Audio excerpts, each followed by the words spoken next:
शुक्रवार को इजराइल की तरफ से ईरान पर किए गए 300 से भी ज़्यादा हवाई हमलों के बाद अब ईरान ने भी जवाबी कार्रवाई करते हुए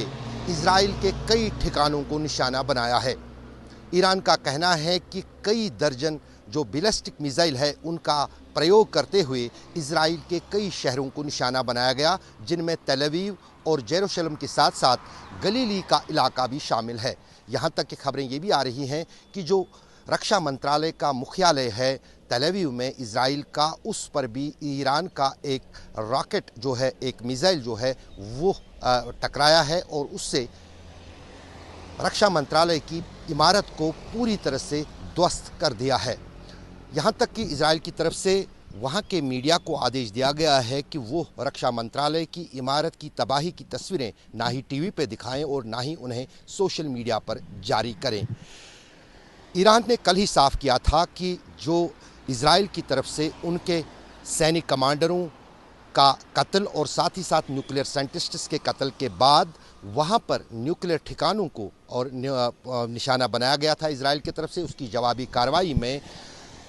ईरान के supreme leader Ayatollah Ali Khomeini ने साफ किया था कि इजराइल का बदला लिया जाएगा और इजराइल को ऐसा सबक सिखाया जाएगा जो वो दशकों तक याद रखेगा।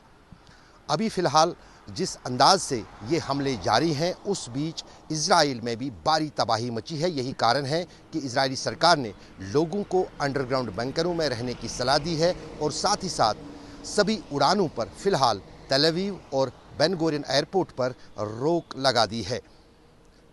यहाँ तक कि जो ईरान की तरफ से ये जवाबी कार्रवाई इजराइल के ख़िलाफ़ हो रही है, इस ऑपरेशन का नाम प्रॉमिस 3 रखा गया है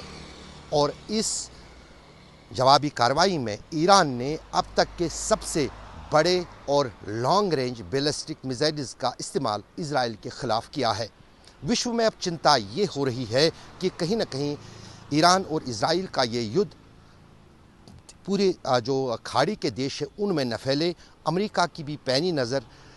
इस युद्ध पर है और साथ ही साथ यूनाइटेड सिक्योरिटी काउंसिल के आपात बैठक में भी कल दोनों देशों को तनाव कम करने की सलाह दी गई थी। लेकिन फ़िलहाल जिस अंदाज से जवाबी कार्रवाई ईरान की तरफ से हो रही है और उस पर इजराइल का भी जवाबी पलटवार होने की गुंजाइश है, उस बीच कम ही लगता है कि खाड़ी के देशों में ये युद्ध रुक पाएगा। मुज़फ़्फ़र अहमद के साथ अशरफ आनी, श्रीनगर, आज तक।